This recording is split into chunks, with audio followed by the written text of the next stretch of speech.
Nunca imaginé que 20 años de matrimonio pudieran romperse con una sola frase, lanzada con la misma frialdad con la que uno deja caer una servilleta usada sobre la mesa. Necesito espacio. Eso fue lo que me dijo Roberto aquella noche de martes en Giovanni's, nuestro restaurante favorito en Polanco. Mientras el mesero dejaba frente a mí un tiramisú que jamás probé. No hubo un tenemos que hablar, ni una mirada sincera, ni siquiera un titubeo. Solo esas dos palabras vacías que hicieron eco en mi pecho como un disparo silencioso. Yo había llegado temprano, arreglada con más cuidado que de costumbre. Ensayando en mi mente la manera más serena de contarle lo que llevaba semanas escondiendo. Mi diagnóstico. Cáncer de mama, etapa 2. 3 semanas antes. Una doctora de voz suave en Médica Sur me había explicado el tratamiento con una calma que yo no sentía en absoluto. Desde entonces. Cada día era una batalla contra el miedo, pero pensé que al menos podría compartirlo con el hombre que había sido mi compañero durante 2 décadas. Mi error fue pensar que él todavía estaba ahí. Roberto evitó mirar mis ojos desde el momento en que se sentó. Revisaba su celular, acomodaba el cubierto. Limpiaba el vapor de su vaso de agua como si cualquier detalle del entorno mereciera más atención que yo. Cuando al fin levantó la vista. Fue para soltar esa sentencia disfrazada de necesidad emocional. Necesito espacio, Mariana. Lo nuestro ya no funciona. Sentí como el aire del restaurante se volvía más denso. Por un instante pensé que no había escuchado bien. Entre el aroma a pasta fresca y el ruido lejano de las copas chocando, imaginé haber entendido mal. Pero su expresión tensa me confirmó que no había error posible. Quise preguntarle por qué, quise contarle lo que traía dentro del pecho. Pero mis palabras se quedaron atrapadas bajo una mezcla amarga de sorpresa y traición. Mientras él hablaba, o más bien recitaba, su discurso ensayado. Yo recordé las últimas semanas, sus llegadas tarde, el nuevo perfume que no reconocía, los mensajes que contestaba de espaldas a mí. Las noches en que decía estar exhausto pero se duchaba al llegar, como si quisiera borrar rastros que no debía tener. Las señales estaban ahí silenciosas, constantes. Y yo había preferido verlas como estrés laboral. No lloré. No grité. No supliqué.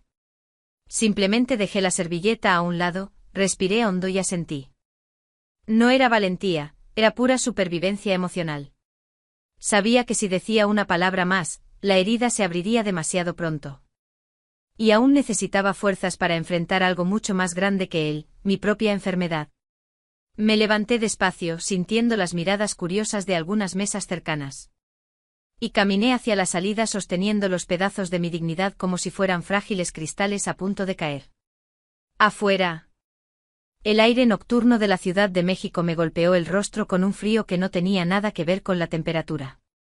Ese fue el momento en que entendí que mi vida estaba por desmoronarse en más de un sentido, y que yo tendría que aprender a reconstruirla desde cero.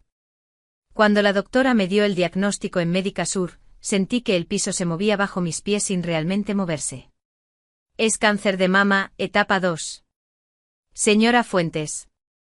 Su voz sonó suave, casi maternal, como si temiera que un tono más firme pudiera quebrarme en pedazos. Me habló de cirugía, de radioterapia. De probabilidades favorables si actuábamos con rapidez. Yo asentía, hacía preguntas automáticas, tomaba notas que después no recordaría haber escrito. Todo me parecía irreal. Como si alguien más estuviera viviendo ese momento y yo solo lo observara desde lejos. Salí del hospital con la sensación de llevar un secreto demasiado grande. Uno que quemaba desde adentro. Respiré profundo varias veces en el estacionamiento, intentando reunir fuerzas para contarle a Roberto. Él debía estar en la oficina, como siempre. Me repetí que a pesar de la distancia reciente seguía siendo mi esposo, mi compañero, al menos eso creía todavía. Pero esa noche, como tantas otras, llegó tarde. Working late. Decía en cada mensaje. 3 palabras que con el tiempo se convirtieron en el mantra de nuestra separación silenciosa. Yo lo esperaba en la cocina de Bosques de las Lomas. Con las luces cálidas encendidas y el té sirviéndose solo por costumbre. Cuando la puerta por fin se abrió, el primer golpe no fue emocional, sino sensorial, un aroma fuerte y desconocido, un perfume elegante que yo jamás había comprado para él. No era un olor casual, era un aroma que se impregnaba en la ropa, en la piel, en la conciencia.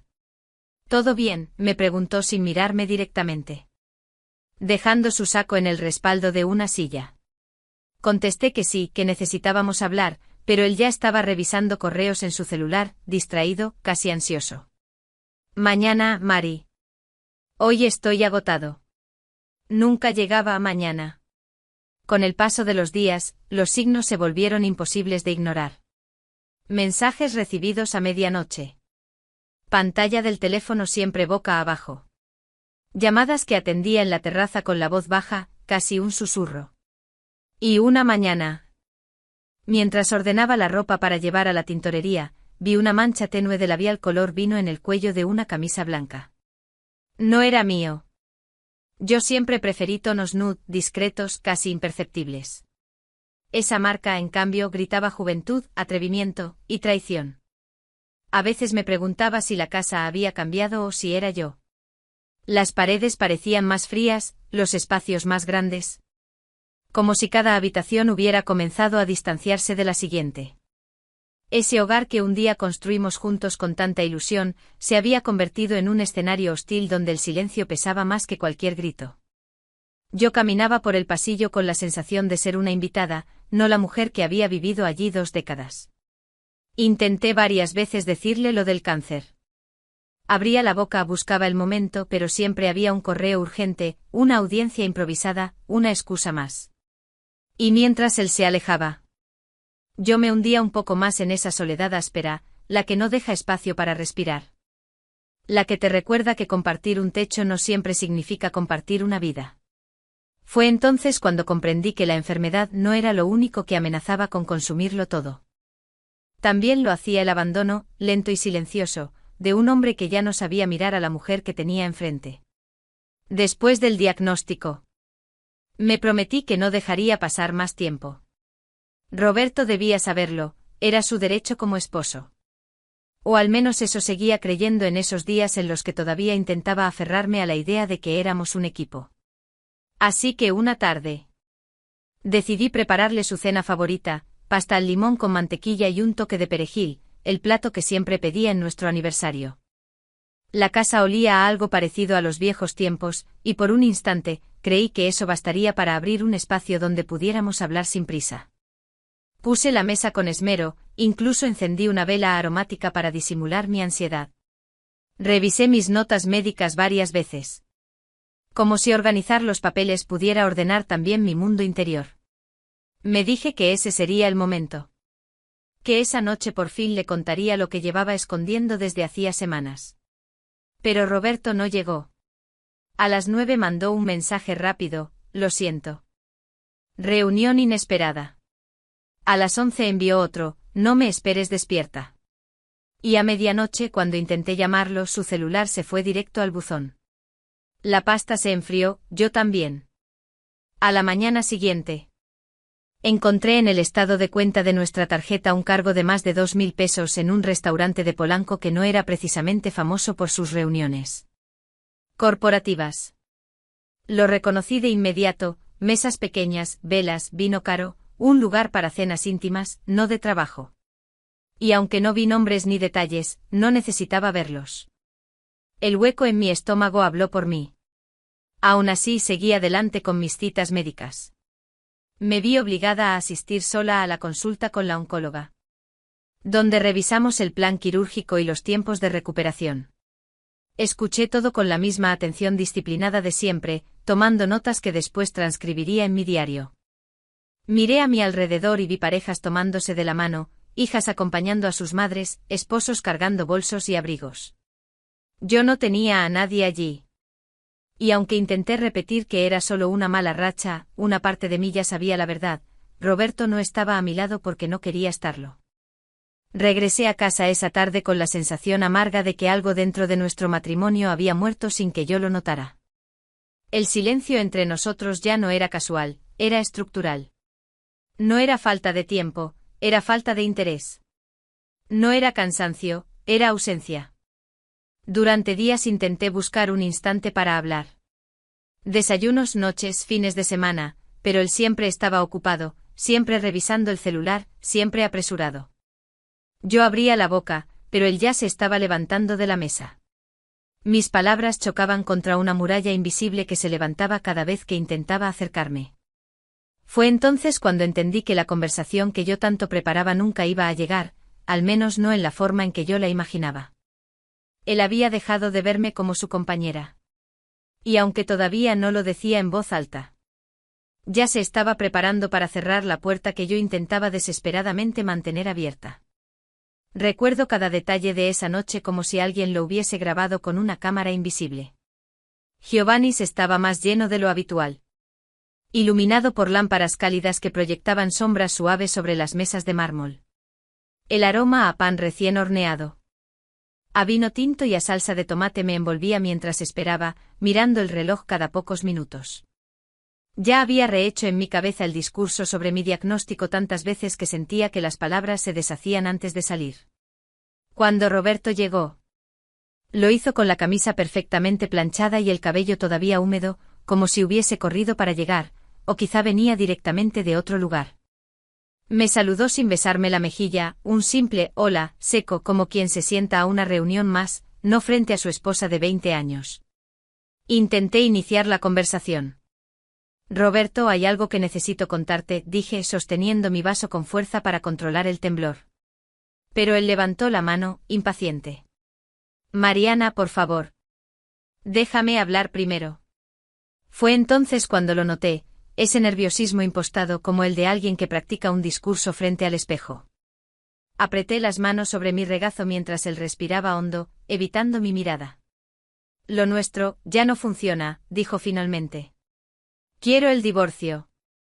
No sé qué parte dolió más, la frialdad, la rapidez, o el hecho de que no esperó ni un segundo para ver si yo estaba bien.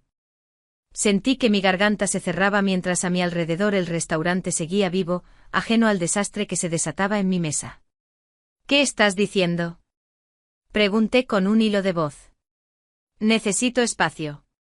Necesitamos seguir caminos distintos. Ambos hemos cambiado. Me quedé inmóvil. Yo había cambiado, sí. Pero por un diagnóstico que él ni siquiera sabía.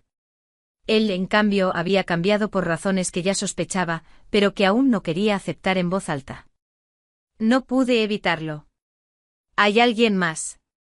Su silencio duró demasiado.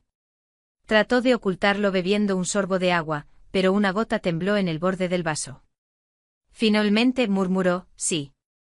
Jessica. Jessica Rivas. Las palabras cayeron como piedras. Sentí el impacto físico como si mi estómago se hundiera y mis manos se volvieran de hielo. Jessica. Su asistente. La misma que siempre sonreía demasiado, que siempre se ofrecía a ayudar, cuando él tenía eventos. Roberto, ya más firme. Sacó una tarjeta de presentación de su bolsillo y la colocó entre los dos. Aquí está el contacto de mi abogado. Él te explicará todo. Quiero que esto sea una ruptura limpia. Sin drama, sin complicaciones. Una ruptura limpia. Como si nuestro matrimonio fuera una mesa que podía limpiarse con un trapo húmedo. Quise gritarle que yo tenía cáncer. Que necesitaba apoyo. Que estaba asustada. Que era cruel irse justo ahora. Pero no dije nada. Las palabras ardieron en mi garganta. Presionando para salir, pero las contuve. No quería entregarle mi dolor en bandeja de plata. Respiré profundamente. Me obligué a sonreír. Aunque por dentro algo se resquebrajaba sin posibilidad de repararse. Entiendo, conseguí decir. Si eso es lo que quieres, no voy a detenerte. Él parecía sorprendido. Tal vez esperaba lágrimas, súplicas, una escena. Pero yo me levanté, coloqué la servilleta sobre la mesa y tomé mi bolso con la poca dignidad que quedaba entera. Mientras caminaba hacia la salida, sentí que cada paso se llevaba un trozo de mi vida. El murmullo del restaurante se mezclaba con el latido acelerado en mis oídos. Afuera. El aire frío de Polanco me recibió como un golpe directo al pecho. Esa fue la noche en que mi matrimonio murió. Y aunque yo aún no lo sabía, También fue la noche en que algo dentro de mí empezó a despertar. 3 días después de aquella cena en Giovanni's. Un mensajero llegó a mi casa con un sobre grueso, pesado, casi arrogante. No necesitaba abrirlo para saber qué era, los papeles del divorcio. Pero cuando lo hice, me sorprendió el nivel de detalle. Página tras página, Roberto y su abogado habían diseccionado 20 años de vida como si fueran un cadáver sobre una mesa fría de laboratorio. El documento incluía cuentas bancarias, propiedades, inversiones, hasta objetos pequeños que jamás pensé que alguien se tomaría el tiempo de inventariar. Para evitar malentendidos, decía una nota adherida a una de las carpetas. Me quedé mirándola largo rato. No era una aclaración, era una puñalada quirúrgica. Claudia, mi hermana. Llegó justo cuando yo terminaba de revisar el último párrafo. ¿Mariana? ¿Qué es todo esto?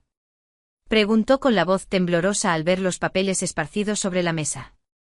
Los quiere firmados lo antes posible, respondí sin levantar la vista. Ella se quedó en silencio unos segundos, observándome como si yo estuviera a punto de derrumbarme. No tienes que hacer esto rápido. Tómate tu tiempo. Busca un abogado. Piensa bien. Pero yo ya había pensado. Y sabía exactamente qué hacer. Agarré la pluma con decisión y firmé donde me lo pedían. Ni una duda, ni una pausa. Claudia se llevó las manos al cabello. Mariana, por favor. Esto es una locura. Él está aprovechándose. Déjame manejarlo, dije suavemente.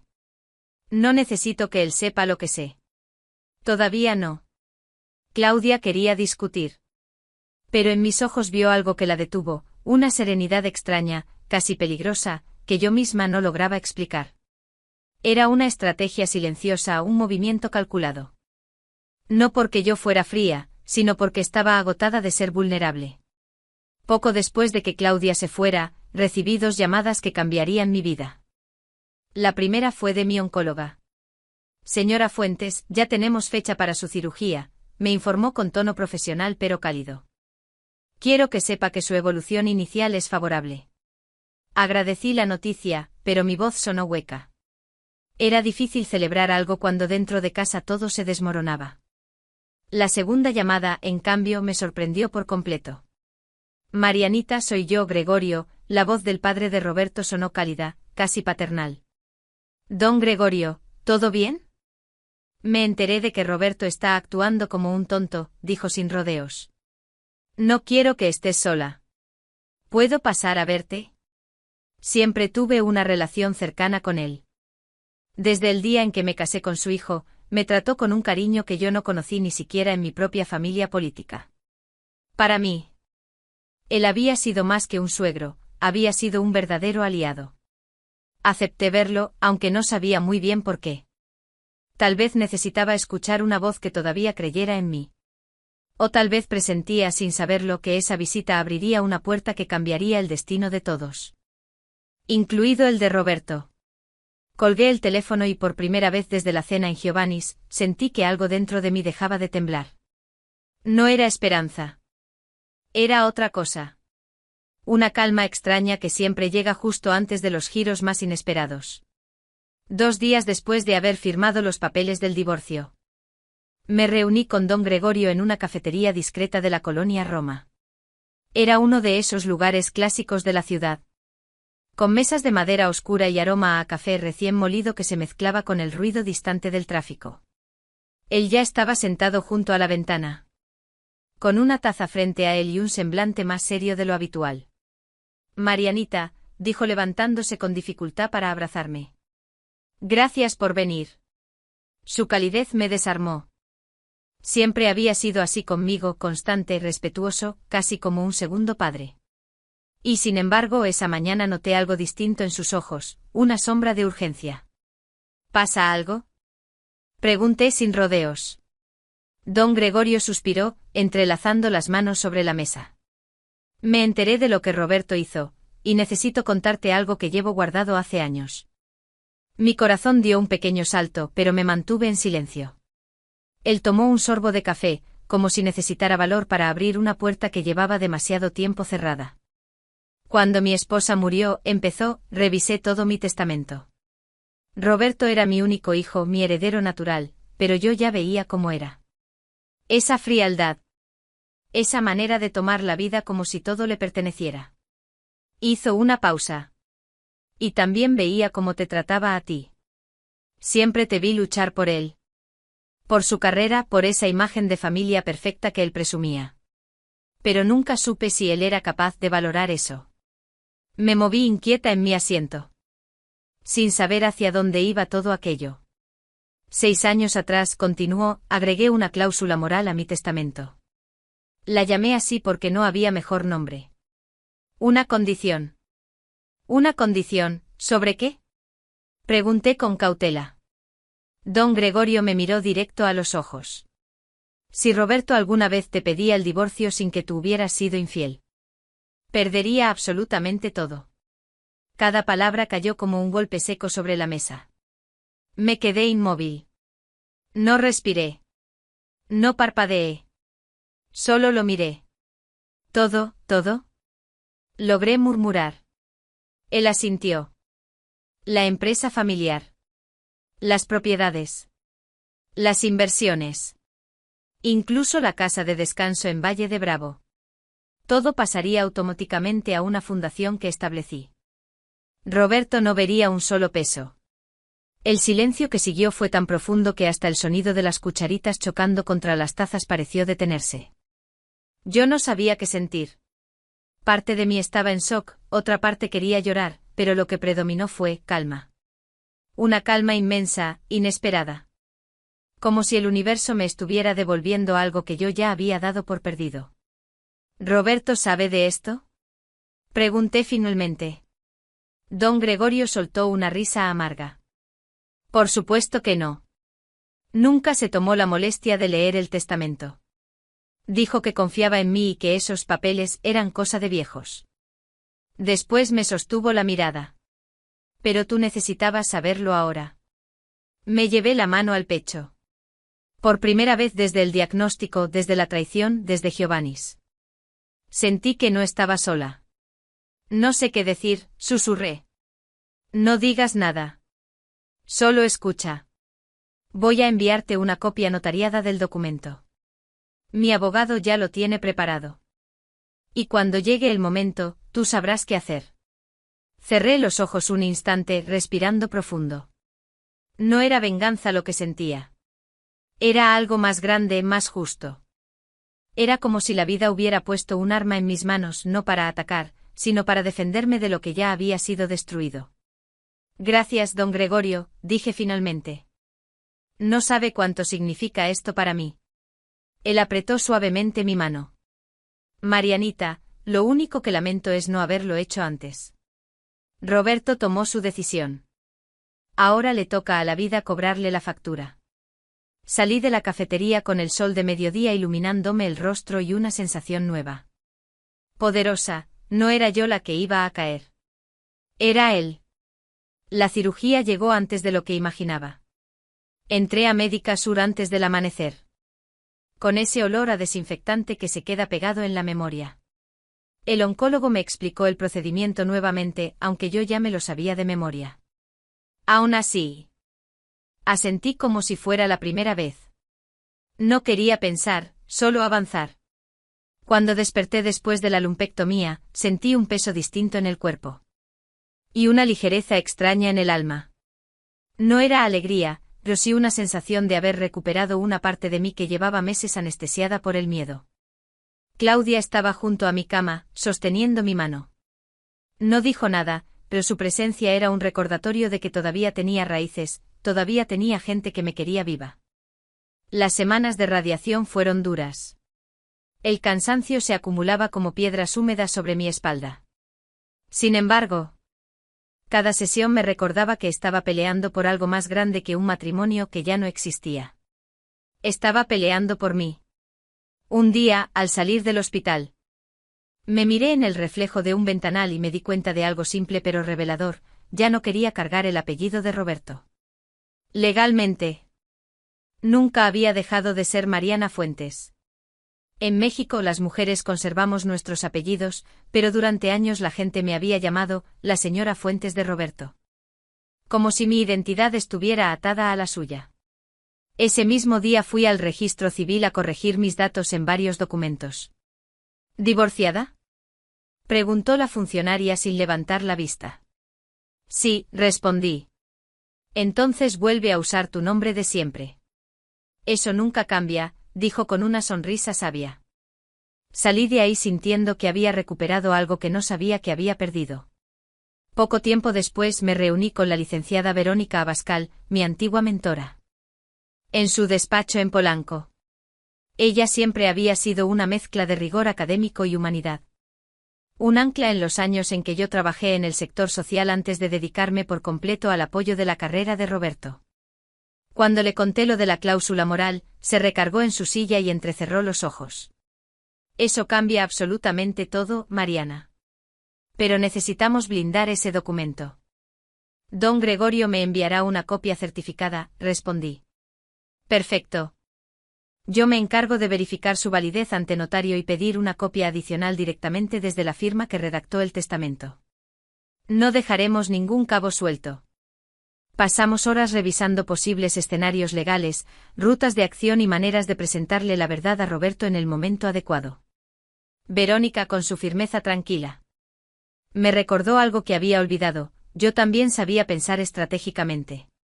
No solo había sido esposa, antes había sido una profesional competente. Esa idea se quedó conmigo. Tanto que días después llamé a una antigua colega de una fundación donde había trabajado hacía años. Mariana, me encantaría verte de vuelta, me dijo. Hay un puesto que te quedaría perfecto. Fue la primera conversación en mucho tiempo que me hizo sonreír de verdad. Entre tratamientos, asesorías legales y pequeños pasos hacia una vida nueva, comencé a sentir algo que creí perdido, identidad. No la identidad de esposa de Roberto, ni la de paciente oncológica. Sino la de una mujer que estaba aprendiendo a renacer en medio de las ruinas. Y cada día que pasaba, el renacer se sentía menos como una lucha. Y más como una victoria inevitable. La recuperación avanzaba lentamente y por primera vez en meses sentí que podía respirar sin que el pecho me doliera. Hasta que, una noche cualquiera, mientras tomaba té en la cocina, cometí el error de abrir Instagram. Una notificación me mostró la foto que cambiaría el rumbo de todo. Jessica. Sonriendo. Con la mano extendida hacia la cámara.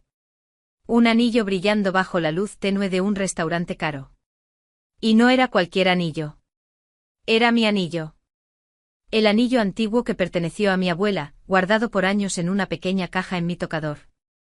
Un anillo que Roberto siempre había dicho que era demasiado viejo para regalarme. Lo reconocí al instante. El engaste, la forma de la piedra. La pequeña imperfección en el lateral. Ese anillo no se parecía a ninguno. Bajo la foto había un texto breve, casi burlón, dijo que sí. Celebrando en nuestro lugar favorito. Próxima parada, Valle de Bravo. Y junto a esa frase, una segunda imagen. La fachada de la villa junto al lago. La casa de descanso que yo había ayudado a remodelar durante tantos años. El lugar donde Roberto y yo pasamos aniversarios, escapadas, reconciliaciones y silencios dolorosos. Mi refugio. Nuestro supuesto hogar lejos de casa. Ahora convertido en el escenario del compromiso que él siempre soñó, pero no conmigo. Sentí un frío seco recorrerme la espalda. No era ira. No era celos. Era algo más profundo, una certeza. La provocación no era casual. Era un mensaje. Y yo respondería. Me quedé mirando la pantalla varios minutos. Procesando cada detalle. Jessica estaba orgullosa, casi victoriosa. Y lo más irónico, celebraban en la propiedad que, según la cláusula moral, Roberto perdería en cuanto la noticia saliera a la luz. Respiré hondo. A veces la vida no devuelve golpes, los multiplica.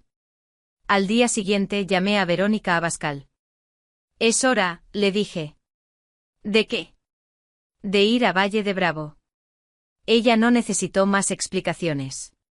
Te acompaño a preparar todo, respondió sin titubear.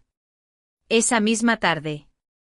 Verónica me ayudó a revisar los documentos, copia certificada de la cláusula moral, testamento con sello notarial.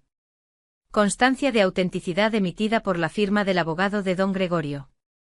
Cada página tenía un olor frío a justicia inminente. Luego vino el ritual final, elegir la ropa. Quería verme fuerte, no vengativa. Serena, no herida. Verónica escogió un vestido azul petróleo que resaltaba mis canas recién visibles. Una especie de armadura moderna que decía más que cualquier palabra. Mientras me miraba al espejo con la luz de la tarde reflejándose en mis ojos. Comprendí que ese viaje no era para enfrentar a Roberto. Era para enfrentar a la versión de mí misma que él había destruido. Valle de Bravo no sería el escenario de su triunfo. Sería el lugar donde yo recuperaría lo que me arrebataron. Y no estaba nerviosa. Estaba lista. Llegué a Valle de Bravo 1 hora después de que la fiesta había comenzado.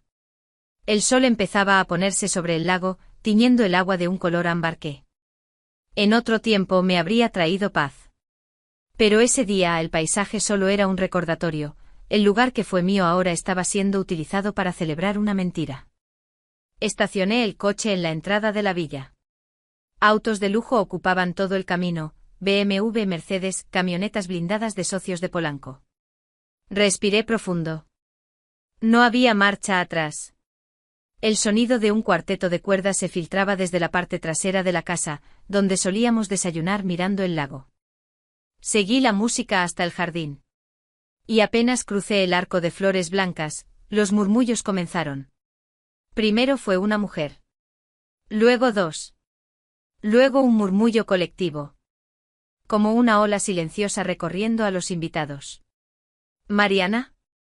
¿No estaban divorciados? Dios mío. Ignoré las miradas. Caminé con paso firme entre las mesas decoradas con velas y calas blancas. Jessica estaba en el centro vestida con un vestido beige brillante. Posando para una foto rodeada de sus amigas. Cuando me vio, su expresión se quebró como vidrio. ¿Qué hace aquí? Susurró apretando el brazo de Roberto. Roberto se giró. La copa que tenía en la mano tembló ligeramente. Trató de recomponer su sonrisa, esa sonrisa que usaba cuando quería controlar una situación social. Mariana, esto es inesperado. Lo sé, respondí con calma. Pero vine a felicitarte. A ambos. Levanté un sobre delgado que llevaba en mi mano. Y a entregarte esto personalmente. Los invitados cercanos dejaron de hablar. Otros hicieron silencio poco a poco, atrapados por la tensión que se podía cortar con un cuchillo. Jessica cruzó los brazos. ¿Qué es? Preguntó con la voz demasiado aguda para sonar segura. Una copia certificada del testamento de tu futuro suegro, dije con claridad. El rostro de Roberto palideció al instante. Mariana, no hagas un espectáculo, murmuró entre dientes. ¿Espectáculo? Dije sonriendo suavemente. No, Roberto. Eso ya lo hiciste tú cuando subiste esta foto. Saqué mi celular y le mostré la publicación de Jessica, usando la casa que jamás sería tuya. La gente alrededor se tensó. Algunos socios del bufete se acercaron discretamente. Nadie quería perderse lo que estaba por ocurrir. Abrí el sobre con un movimiento preciso. Saqué la copia notariada, con sellos visibles. 6 años antes de que tu madre falleciera, comencé, don Gregorio modificó su testamento. Tal vez lo recuerdes. O quizá no. Nunca prestaste atención a lo que no te convenía. Roberto tragó saliva. No sigas, advirtió en voz baja. Ignoré su ruego. Incluyó algo llamado cláusula moral. Y es simple, si tú me pedías el divorcio sin que yo hubiera sido infiel, perdías absolutamente todo. Me giré hacia los invitados. Todo. La empresa, las propiedades. Las cuentas de inversión, incluida esta villa. Un silencio absoluto. Ni un insecto se oía. Jessica arrancó el documento de mi mano y empezó a leerlo con desesperación. Vi cómo sus ojos se movían rápido, cómo su respiración se aceleraba. Hasta que finalmente levantó la mirada, roja de furia. Esto es una broma. No puede ser legal. Vociferó. Es completamente legal, intervino uno de los socios del bufete, acercándose a Roberto. Un testamento con cláusula condicional es válido mientras esté certificado por notario. Y este lo está. Jessica giró hacia Roberto con una expresión que mezclaba horror y odio. ¿Sabías esto? Dime que lo sabías. No, balbuceó él. Mi padre. Nunca me lo mencionó, porque nunca te importó leer nada, interrumpí. Él lo hizo para protegerme. Para asegurarse de que no me desecharas como si fuera un papel usado. Jessica dio un paso atrás, mirando la villa, el lago, el anillo en su dedo. Luego lanzó un grito desgarrado. Me prometiste una vida. Me prometiste esta casa, tu apellido. Tu futuro. ¿Y ahora qué? ¿Qué tengo, Roberto? ¿Qué tengo? Roberto trató de calmarla, pero ella lo empujó con fuerza delante de todos. La copa cayó de su mano, estrellándose contra el suelo. Uno de los socios más antiguos del bufete se aclaró la garganta. Esto es extremadamente delicado, Roberto. Tendremos que revisar tu posición como socio. Y luego, con voz aún más fría, la firma no puede permitirse un escándalo financiero de este tamaño. Vi cómo el cuerpo de Roberto se tensó, como su poder, ese que había usado para aplastarme, comenzaba a desmoronarse frente a todos. Jessica volvió a gritar: todo lo arruinaste. Por tu estupidez. Por ocultarme esto. Algunos invitados se alejaron, otros sacaron discretamente sus celulares. Las miradas horrorizadas se mezclaban con la fascinación morbosa. Roberto me miró entonces. No con ira. Con miedo. Con un miedo profundo, primitivo, el miedo del hombre que comprende que su imperio está cayendo. Mariana, por favor. Hablamos adentro, susurró. No tengo nada más que decir, respondí. Guardé la copia en mi bolso. Mientras Jessica seguía gritando y Roberto trataba torpemente de controlar la situación. Parecía un hombre intentando detener una avalancha con las manos vacías. Me di la vuelta. Caminé hacia la salida sin mirar atrás. El sonido de la fiesta destruida quedó a mi espalda como un eco lejano, copas cayendo, voces agitadas, socios murmurando. La histeria creciente de Jessica. Y cuando llegué al coche antes de abrir la puerta, me permití un último pensamiento: 20 años me derrumbaron. 5 minutos bastaron para derrumbar su imperio. Encendí el motor y dejé la villa atrás. Mientras me alejaba, la noche caía sobre el lago. Y, por primera vez en mucho tiempo, yo avanzaba hacia un futuro que sí me pertenecía. Esa noche me quedé en un pequeño hotel boutique frente al lago. Pedí una sopa caliente y un té y me senté junto a la ventana, mirando las luces reflejadas en el agua tranquila. Pensé que sentiría euforia, satisfacción. Algo parecido a justicia. Pero lo único que sentí fue un gran vacío. Había esperado este momento durante semanas, lo había imaginado detalle por detalle. Pero ahora que había ocurrido, solo quedaba un cansancio profundo, como si mi cuerpo por fin hubiera soltado una carga que llevaba demasiado tiempo sosteniendo. Apagué el celular para no leer mensajes, comentarios ni preguntas. Esa noche dormí del tirón por primera vez en meses. 3 días después, recibí un mensaje inesperado de Roberto. Necesito hablar contigo. Contra todo pronóstico acepté. Nos encontramos en un café discreto en Santa Fe, lejos de su círculo social. Cuando entré, no lo reconocí de inmediato. Había perdido peso, llevaba barba de varios días, y ya no tenía esa postura arrogante que siempre lo acompañaba. Gracias por venir, dijo, evitando mi mirada. Tomé asiento. ¿Qué quieres decirme, Roberto? Él entrelazó las manos, respiró hondo y empezó: lo perdí todo. El bufete me retiró como socio. Varias propiedades ya pasaron a la fundación de mi padre. Jessica, hizo una pausa dolorosa, me dejó. Dice que soy un inútil. Que la engañé. Se rió sin humor. Supongo que tenía razón. No dije nada. Lo miré con una neutralidad que jamás había tenido con él. Y entonces su voz cambió. Mariana. ¿Por qué no me dijiste lo de la cláusula? ¿Por qué no me advertiste? ¿Te habría detenido? Pregunté suavemente. Su silencio fue la respuesta. Tomé aire. Hay algo más que no te dije. Y no porque te lo debiera, sino porque quiero terminar esta historia sin secretos. Él levantó la vista. Tengo cáncer, Roberto. Cáncer de mama.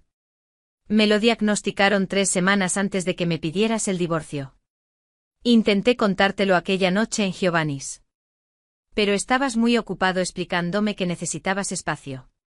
Roberto palideció. Dios. Mariana, yo no, lo sé, lo interrumpí. No tenías idea. Y no te lo digo para que te sientas culpable. Te lo digo porque no cargaré más con silencios que no me pertenecen. Se llevó las manos al rostro. Respirando entrecortado. Yo no sentí satisfacción. Solo una compasión distante, madura. La compasión de quien ya no pertenece a ese dolor. Estoy en remisión, añadí. Me fue bien en el tratamiento. Me alegra, susurró él con voz rota. De verdad. No hubo abrazo. No hubo despedidas dramáticas. Solo un asentimiento silencioso entre dos personas que por fin entendían que su historia ya había terminado. Un mes después empecé mi nuevo trabajo en una fundación en Polanco. Volví a sentirme útil, capaz, viva. Verónica celebró conmigo con un café caliente y un abrazo largo. Te lo ganaste, Mariana, me dijo. No por lo que perdiste, sino por lo que volviste a ser. Y tenía razón. Volví a Valle de Bravo por última vez a recoger una caja que don Gregorio había dejado para mí en la casa, sus herramientas de jardinería antiguas y unos álbumes de fotos familiares. Cuando entré al jardín, la luz de la tarde tocaba las hojas de los pinos como si el lago entero quisiera despedirse. Mientras guardaba la caja en mi coche, escuché pasos detrás de mí. Era Roberto. Ya no un socio exitoso.